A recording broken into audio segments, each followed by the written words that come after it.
তোমাদের জন্য দারুণ একটি সুখবর। আইসিডিএস অঙ্গনওয়াড়ি নিয়োগ 2025, যেখানে 23 জেলার প্রতিটি জেলার প্রার্থীরাই আবেদন করতে পারবে এবং সম্পূর্ণ নিয়োগটি জেলায় জেলায় হচ্ছে। মানে তুমি যে জেলা থেকে আবেদন করবে সেই জেলাতেই তুমি পোস্টিং পেয়ে যাবে।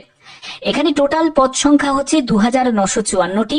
যোগ্যতা হলো শুধুমাত্র মাধ্যমিক পাস। বয়স 18 থেকে 45 বছরের মধ্যেই তোমাদের হতে হবে এবং তোমরা অবশ্যই কমেন্টে জানাবে যে কোন জেলা থেকে এই ভিডিওটা দেখছো। অবশ্যই তোমার জেলার নাম প্রত্যেকে কমেন্টে জানাবে, ঠিক আছে? তো চলো পিডিএফ এ চলে যাচ্ছি, সম্পূর্ণ তথ্য একদম A to Z তোমাদের কাছে তুলে ধরছি। আর এরকমই যদি গুরুত্বপূর্ণ আপডেট তোমরা যদি প্রতিনিয়ত পেতে চাও, কি করতে হবে? চ্যানেলটাকে সাবস্ক্রাইব করে বেল আইকনটাকে অল করে রাখতে হবে। তো দেখো, অঙ্গনওয়াড়ি যে নিয়োগ 2025-এর, সেখানে যেমন তোমাদের আইসিডিএস কর্মীও নিয়োগ করা হয়, ঠিক তেমনি এমনি হেল্পার নিয়োগ করা হয়, মিনি অঙ্গনওয়াড়ি কর্মী নিয়োগ করা হয়, শিক্ষক নিয়োগ করা হয়, তারপরে হচ্ছে সাহায্যকারী। তো এইসব বিভিন্ন পোস্টে তোমাদের নিয়োগ করা হয়, ঠিক আছে? এবং দেখো এখানে আর কি কি বলা হচ্ছে, সম্পূর্ণ ব্যাপারটা তোমাদের কাছে তুলে ধরবো। তার আগে তোমাদের বলে দিই, এখানে যারা যারা আবেদন করবে তোমাদের এখানে যোগ্যতা কি প্রয়োজন। দেখো এখানে বলা হচ্ছে, আপনি যদি অঙ্গনওয়াড়ি কর্মীর জন্য আবেদন করতে চান তাহলে আপনাকে ন্যূনতম এখানে মাধ্যমিক পাস যোগ্যতা তোমার থাকতে হবে। তাহলে তোমার যদি হায়ার কোয়ালিফিকেশন থাকে তাহলে কি তুমি আবেদন করতে পারবে? তুমি তাহলেও আবেদন করতে পারবে। দেখো এখানে বলাই হয়েছে, এছাড়াও আপনার যদি উচ্চতর শিক্ষাগত যোগ্যতা থাকে তাহলেও আপনি আবেদন করতে পারবেন। অর্থাৎ এখানে কিন্তু যারা হায়ার কোয়ালিফিকেশন, অর্থাৎ যাদের এইচএস কমপ্লিট করা আছো, যাদের গ্রাজুয়েশন কমপ্লিট করা আছো, তারাও কিন্তু আবেদন করতে পারো। কিন্তু এর জন্য কিন্তু কোনো এক্সট্রা অ্যাডভান্টেজ কিন্তু তুমি পাবে না। ওকে, এখানে দেখো তোমার বয়স কত। বয়স হচ্ছে 18 থেকে 45 বছরের মধ্যে তোমার বয়স হতে হবে। যদি আপনার বয়স কম বেশি হয়ে থাকে তাহলে কিন্তু আপনি এই পদের জন্য আবেদন করতে পারবেন না। অর্থাৎ 45 বছরের ঊর্ধ্বে যদি তোমার বয়স হয়ে থাকে, 18 বছরের কম যদি বয়স হয়ে থাকে, তাহলে কিন্তু তুমি এখানে আবেদন করতে পারবে না, ঠিক আছে? আচ্ছা, এবার দেখো সিলেকশন প্রসেস কি। সিলেকশন প্রসেসের ক্ষেত্রে বলে রাখি, যেখানে মাতৃভাষা অর্থাৎ বাংলায় তোমাদের 100 শব্দের রচনা লিখতে হবে, যেটা অষ্টম শ্রেণী মানের। তো এখানে তোমাদের পূর্ণমান থাকবে 15 নম্বর থাকছে। পাটিগণিতের ওপর তোমাদের 20 নম্বর থাকছে। তারপরে পুষ্টি, জনস্বাস্থ্য, মহিলাদের অবস্থান বিষয়ক প্রশ্নের ওপর তোমাদের 15 নম্বর থাকবে। ইংরাজি ভাষা জ্ঞানের ওপর তোমাদের থাকবে হচ্ছে এখানে অষ্টম এবং নবম শ্রেণী মানের থাকবে, সেখানে 20 নম্বর থাকবে। এবং তোমাদের জিকে সাধারণ জ্ঞানের ওপর তোমাদের 20 নম্বর থাকছে। ক্লিয়ার? আচ্ছা, এবার তোমাদের বলছে যে লিখিত পরীক্ষার তারিখ যথাসময়ে বিজ্ঞপ্তি হবে এবং প্রবেশ পথের মাধ্যমে প্রার্থীদের জানানো হবে। তো দেখো এই জায়গাটা তোমাদের আরেকটা ব্যাপার বলে রাখি, লিখিত পরীক্ষা তুমি কমপ্লিট করলে লিখিত পরীক্ষায় তোমাকে কিন্তু 30 নম্বর তোমাকে পেতেই হবে, তাহলেই কিন্তু তোমাকে মৌখিকের জন্য কনসিডার করা হবে, না হলে তোমাকে ভাইভাতে অ্যালাউই করা হবে না। তো এটা কিন্তু অবশ্যই তোমাদের এটা রেস্ট্রিকশন যে রুলসটা আছে সেটা কিন্তু তোমাকে ফলো করতে হবে।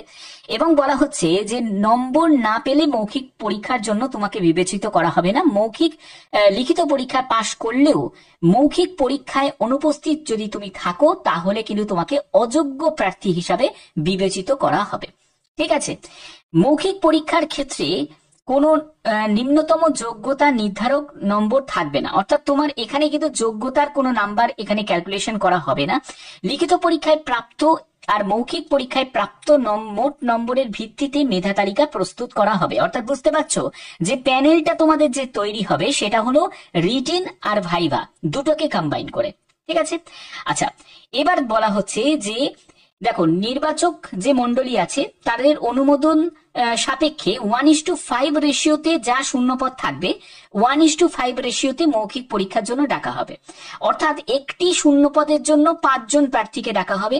তো তোমাদের এখানে শূন্যপদ আছে 2954টি, তো সেক্ষেত্রে 5 গুণ প্রার্থীকে ডাকা হবে, ঠিক আছে?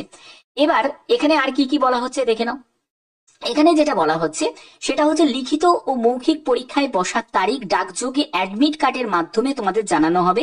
অর্থাৎ তোমরা ডাকযোগে অ্যাডমিট কার্ডের মাধ্যমেই তোমরা জানতে পেরে যাবে। সংশ্লিষ্ট গ্রাম পঞ্চায়েত ও পৌরসভার মাধ্যমে স্থানীয়ভাবে প্রচারিত খবরের কাগজ বিজ্ঞাপন দিয়ে জানানো হবে। অ্যাডমিট কার্ড না পেলে উপযুক্ত প্রমাণ দেখিয়ে তোমাদের বজবজ 1 নম্বর সুসংহত শিশু বিকাশ সেবা কেন্দ্রের যে অফিস আছে সেই যে মেন অফিস থেকে তোমাদের ডুপ্লিকেট অ্যাডমিট কার্ড তোমাদের গ্রহণ করতে হবে সেটা 2 দিন অফিস খোলার দিনে। তো দেখো, পরীক্ষার আগের 2 দিন তোমাকে কিন্তু অবশ্যই সেই ডুপ্লিকেট অ্যাডমিট কার্ড তাহলে তোমাকে ওই অফিস থেকে তোমাকে কালেক্ট করতে হবে। দরখাস্ত কেবলমাত্র সরাসরি অফিসেই জমা দেওয়া যাবে। সরাসরি অফিসে জমা দেওয়া যাবে অফিস খোলার দিন দুপুর 12টা থেকে বিকেল 3টে পর্যন্ত, কিন্তু ছুটির দিনে এটি সম্পূর্ণ বন্ধ থাকবে। কোনো কারণে দরখাস্ত বাতিল হলে কর্তৃপক্ষ দায়ী থাকবে না। অর্থাৎ তোমাদের যখন তুমি আবেদন করবে তখন তোমাকে ফর্ম ফিল আপটা কিন্তু খুব সিনসিয়ারলি ভাবে তোমাকে ফর্ম ফিল আপটা করতে হবে।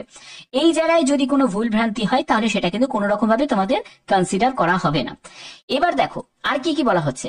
আবেদনপত্রের সঙ্গে যা যা তোমাকে জমা দিতে হবে এবং যা যা করণীয় সেগুলো কি কি থাকছে, যেমন হচ্ছে প্রার্থীর বাসস্থান সংক্রান্ত সার্টিফিকেটের মূল কপি, অর্থাৎ তুমি যেখানকার রেসিডেন্ট তার কিন্তু রেসিডেন্ট সার্টিফিকেট তোমাদের প্রয়োজন।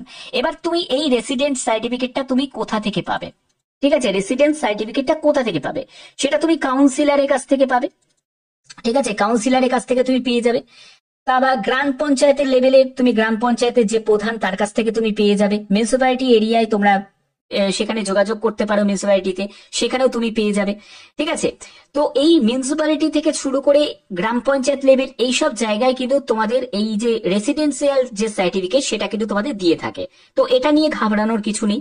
শিক্ষাগত যোগ্যতার সার্টিফিকেট সেটা তোমাদের লাগবে, অর্থাৎ তোমাদের 10th মার্কশিট সেটা তোমাদের লাগবে এবং তোমার সার্টিফিকেট সেটাও তোমাদের লাগবে। এরপরে হচ্ছে তোমাদের বয়সের প্রমাণপত্র অর্থাৎ ডেট অফ বার্থের সার্টিফিকেট বা তোমাদের 10th অ্যাডমিট কার্ড যেখানে তোমার ডেট অফ বার্থ মেনশন করা আছে। এরপরে প্রার্থীর জাতিগত পরিচয় অর্থাৎ কাস্ট সার্টিফিকেট সেটাও কিন্তু তোমাদের প্রয়োজন হচ্ছে। তারপরে হচ্ছে তোমাদের সাম্প্রতিক তোলা 2 কপি পাসপোর্ট সাইজের ছবি, একটি স্ট্যাম্প সাইজের ছবিও কিন্তু তোমাদের প্রয়োজন হবে, যেটা তোমাদের লাগবে। এবং তোমাকে আবেদনকারীর নাম, সম্পূর্ণ ঠিকানা সেটা 5 টাকার ডাক টিকিট সম্বলিত তোমাদের একটি খামের মাধ্যমে তোমাদের পাঠিয়ে দিতে হবে। এবার এখানে যে শর্তাবলীগুলো দেয়া আছে, যে প্যানেলে যদি নথিভুক্ত হয় সেই অঙ্গনারী সহায়িকা পদে নিযুক্ত যে তাকে নিশ্চয়তা নয়। তো দেখো, তুমি যদি প্যানেলে তোমার নাম থাকে, তোমাকে যে ফাইনালি ভাবে নিযুক্ত করা হবে সেটা কিন্তু কোনো রকম ভাবে নিশ্চয়তা থাকবে না, ঠিক আছে। এবার দেখো, এখানে কিন্তু তোমাদের স্বেচ্ছাসেবকমূলক অস্থায়ী পদে যে চাকরিতে কিন্তু নিয়োগ করা হয়। তো দেখো, এখানে অবশ্যই তোমাদের 3 নম্বর পয়েন্টটা দেখো, এখানে বলা হচ্ছে যে লিখিত পরীক্ষা মৌখিক পরীক্ষায় উভয়তেই কিন্তু তোমাদের উপস্থিত থাকতে হবে, না হলে তোমাদের যে প্রার্থী পদ সেটাকে কিন্তু ক্যান্সেল করে দেওয়া হবে। এগুলো তোমাদের সম্পূর্ণ এখানে দেখো ক্লিয়ার করাই আছে, আর এখানে সেরকম ইম্পর্টেন্ট কিছু নেই। আর যেটা তোমাদের বলা হচ্ছে সেটা হলো যে কোনো সময়ে পরীক্ষার ধরন পরিবর্তন করা বা ইন্টারভিউ করণ বা দেখো নিয়োগ প্রক্রিয়াটির কোনো ধাপ সেগুলো কিন্তু বাতিল করতেই পারে। সেটা সম্পূর্ণ কমিটির উপর ডিপেন্ড করছে, যারা তোমাদের সম্পূর্ণ রিক্রুট করছে সেই রিক্রুটমেন্ট কমিটির উপর ডিপেন্ড করছে। তো এবার তোমাদের যখন তুমি আবেদন করবে, আবেদন করার জন্য অফিসিয়াল ওয়েবসাইট থেকে ভিজিট করেই তোমাদের আবেদন করতে হবে, সেখান থেকেই তুমি ফুল নোটিফিকেশন পেয়ে যাবে। আগে ভালো করে তোমাদের নোটিফিকেশন রিড করতে হবে, তারপরে তোমাদের ফর্ম ফিল আপ করতে হবে। স্টেপ বাই স্টেপ প্রত্যেকটি জেলাতেই কিন্তু তোমাদের নোটিফিকেশন জারি হয়ে যাবে, প্রত্যেক জেলাতে। মানে তুমি যে জেলা থেকে বিলং করছো অবশ্যই তোমার জেলার নাম প্রত্যেকে কমেন্টে জানাবে। এখনই কমেন্টে জানিয়ে দাও তোমার জেলার নাম কি, যে জেলা থেকে এই ভিডিওটা দেখছো। এবার তোমাদের আবেদন কবে থেকে শুরু সেই ব্যাপারটা তোমাদের কাছে বলছি। দেখো, তোমরা কবে থেকে আবেদন করতে পারবে। টোটাল শূন্যপদ হচ্ছে 2954টি। তোমাদের নোটিফিকেশন রিলিজ হয়ে যাওয়ার সম্ভাবনা আছে 7ই জুলাই 2025, অর্থাৎ জুলাই মাসের 7 তারিখে তোমাদের নোটিফিকেশন রিলিজ হওয়ার সম্ভাবনা কিন্তু রয়েছে, ঠিক আছে। তারপরে তোমাদের যদি কোনো আপডেট যদি থাকে এর পরেও, তো অবশ্যই তোমাদের জানিয়ে দেওয়া হবে। এবং তোমাদের বলে রাখি, এখানে কিন্তু তোমাদের পরপর স্টেপ বাই স্টেপ প্রত্যেকটি জেলার কিন্তু ভ্যাকেন্সি রিলিজ হবে, প্রত্যেকটি জেলার, ঠিক আছে। তার জন্যই বললাম জেলার নাম, তুমি যে জেলা থেকে বিলং করছো সেই জেলাতেই কিন্তু তোমাদের পোস্টিং হয়ে যাবে। এবং তুমি যে জেলা থেকে বিলং করছো, যে তুমি অন্য জেলাতে আবেদন করবে সেটা কিন্তু করা যাবে না। ধরো তুমি হুগলি জেলার যদি বাসিন্দা হয়ে থাকো, তাহলে তোমাকে হুগলি জেলাতেই তোমাকে আবেদন করতে হবে। ব্যাপারটা ক্লিয়ার? অর্থাৎ তোমাদের এখানে জেলা ভিত্তিক নিয়োগটা কিন্তু করা হচ্ছে, ঠিক আছে।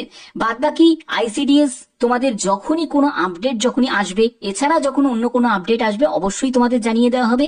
এরকমই যদি গুরুত্বপূর্ণ আপডেট যদি তোমরা প্রতিনিয়ত পেতে চাও তাহলে অবশ্যই কিন্তু চ্যানেলটাকে সাবস্ক্রাইব করে রাখবে, বেল আইকনটাকে অল করে রাখবে। এখনের মতো এটুকুই, টাটা।